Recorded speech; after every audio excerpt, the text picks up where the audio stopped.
Right, Bailey, it looks like we've got this thing working. Say hello to all the people. Yeah, all over me as usual. G'day everyone, my name's Ronald Shoes. A lot of you people have sort of requested that I start a YouTube channel up of my Deutzenbarge project.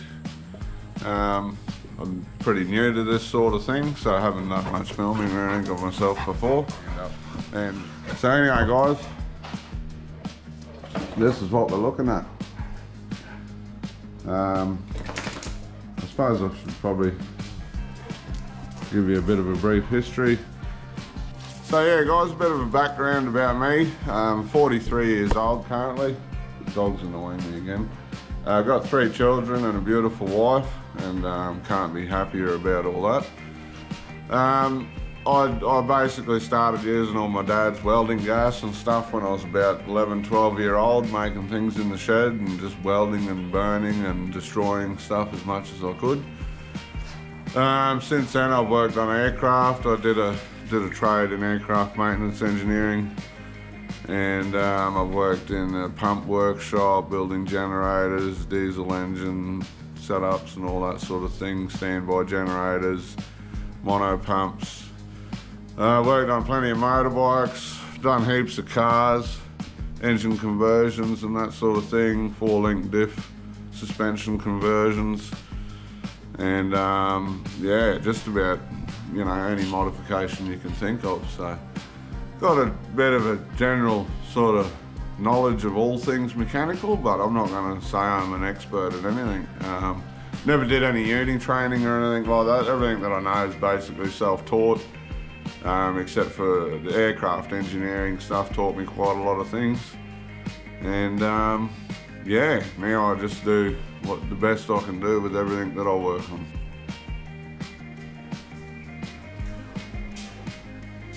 Walk around the garage. It's not exactly a workshop. I don't have any fancy tools or anything. Most of the stuff that I do is just with hand tools. I do all my folding, all my heavy bending of all the heavy sheet metal and stuff for the little 6-ton super cheap press. You're probably wondering why it's just sitting in the middle of the carport there, but I moved it around this side just so it was a lot easier and closer to the project while I'm working on it. Yeah, so the V12 Deutz, 19.1 litre or 1192 cubic inch, air-cooled V12 diesel, 330 horsepower and 1,000 Newton meters of torque, so it should certainly pull this thing around all right. The engine itself weighs about 1,100 kilos. Planning on running a Allison FT750 transmission. I've done a bit of research. The bell housing's an SAE 14, and it's a, I know the flywheel's an SAE 14 and the bell housing's an SAE 0, so it should be pretty straightforward sort of fit up with a big gearbox. The engine, as far as I could tell, it looked like a low engine, a low hours engine or a standby engine. It was pretty crusty looking on the outside. Had actually a rat's nest living up in the front of the valley just underneath here. So when I took all the covers off, there was about 9 little baby mice, but the mama mouse was gone, so we had to unfortunately dispose of those in a humane way, of course. And yeah, I once I got it home, I pulled the valve covers off and just to have a bit of an inspection. It's either had the top end done at some stage, or it's a very low hours engine. Looking inside the valve covers was just extremely clean, and yeah, so I just cleaned up the rocker covers, made up some new gaskets, and put those back on, just oiled up the top end while I had it all off. And since then I've actually ran the engine. Holds 35 litres of oil because it's actually oil cooled using the oil cooler there, as well as the combination of air and oil cooled. So yeah, it holds a lot of oil. And yeah, running it, it seemed to run pretty well. It didn't take much at all to start. Yeah, it doesn't seem to blow any smoke, no excessive knocks or anything like that. So as far as I can tell, it seems to be a pretty good engine. So let's just hope for the best, but we'll start it again soon when once it's mounted in the chassis. I'll be able to give it another run and yeah, make some more thunder. Everybody's probably thinking the engine looks really new, but I actually just give it a quick paint job. Wire brushed it all down, washed it all over with some thinners, and that's actually just some spray can enamel all over that, so a couple of cans of spray paint. Mainly just to make it look presentable while we're working on the project. And I mean, who likes working on messy crap? So, yeah.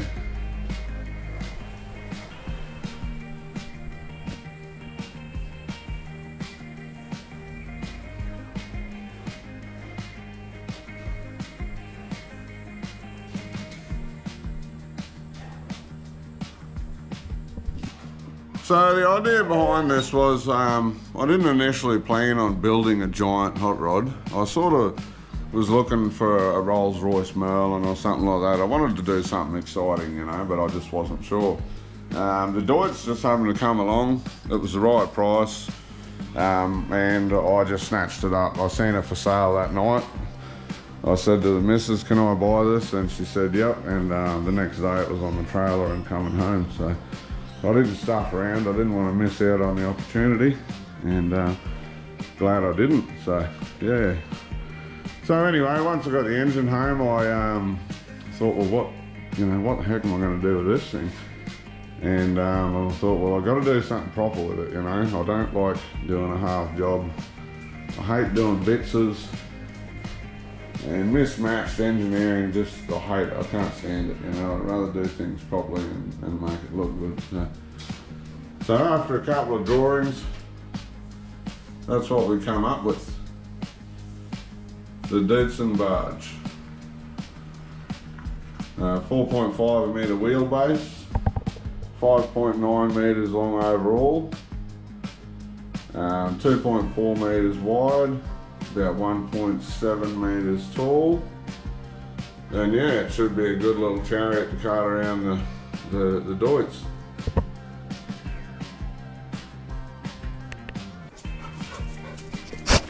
I don't even need to say anything. No, settle down, boy. You know that you're on film, don't you? And you're getting bloody really excited. Hey?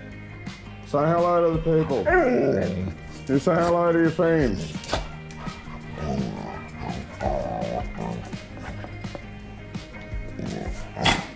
Talk. Say some more for me. Tell them what we've been doing. Tell them what we've been doing.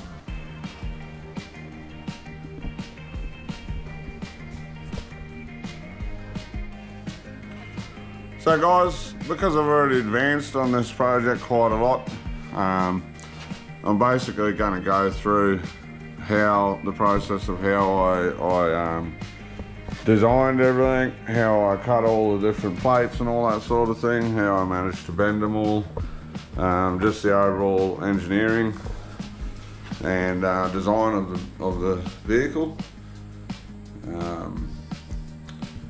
Quite a technical challenge, trying to fit it all amongst itself within a reasonable size sort of frame and make it so that it's going to be able to hold passengers.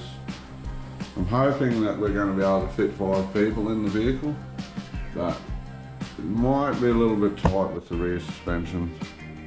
but we'll just have to see how we go. I mean, at the end of the day, you can only do what you can do, so we'll just do the best we can and yeah, go from there, I suppose. So there's probably a lot of you wondering how I come up with the design of this thing. Most of it's done on the fly. I design things based on experience and general engineering knowledge sort of thing. The chassis rails, 180 by 75mm parallel flange channel. So they've got about a 7mm wall web and 11mm flange on the top and the bottom. I thought about using RHS rather than channel, but the channel makes it a little bit easier to build, having one open side, a lot more accessible for bolts and all that sort of thing. And I just thought the parallel flange channel worked out better, so that's what I went with. On each end of the rails, we've got 6mm plate inside and out. I profile cut those plates with the plasma cutter by hand, just at home here. I made up those stencils there, and what they are is they're exactly 12mm smaller overall than the whole pattern that I required. The reason for that is when you use the plasma cutter around the stencil, you have to allow 12mm or everything's going to be 12mm oversized. So I gauged that. I just measured the size of the plasma cutter tip and halved that, and then cut my stencils 12mm smaller. So that's how I cut all the chassis end plates all to a uniform finish. And yeah, the little SIG weld 35 amp plasma cutter did an amazing job of that. So obviously I had to hand grind finish all of those. There was like a little bit of indiscrepancies here and there.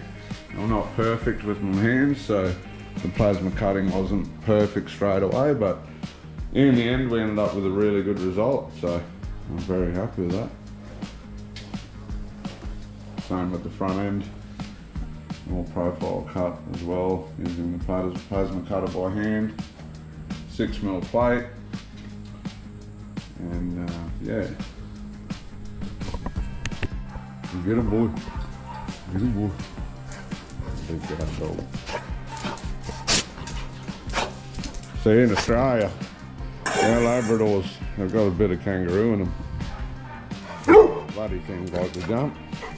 Hey, settle down, bullfed. One of the best parts of my day, even though she's not going to be very happy about it, is when my beautiful wife comes home. So if you can probably hear the thunders rolling in, so that's probably about it for today. On the next episode, I'll go a bit further into how I designed all the chassis, how I aligned it all, squared it all up and all that sort of stuff. And then we'll step into the fabrication of what I've done so far. Anyway, I hope you've enjoyed the filming today. And yeah, see you all next time. Thank you.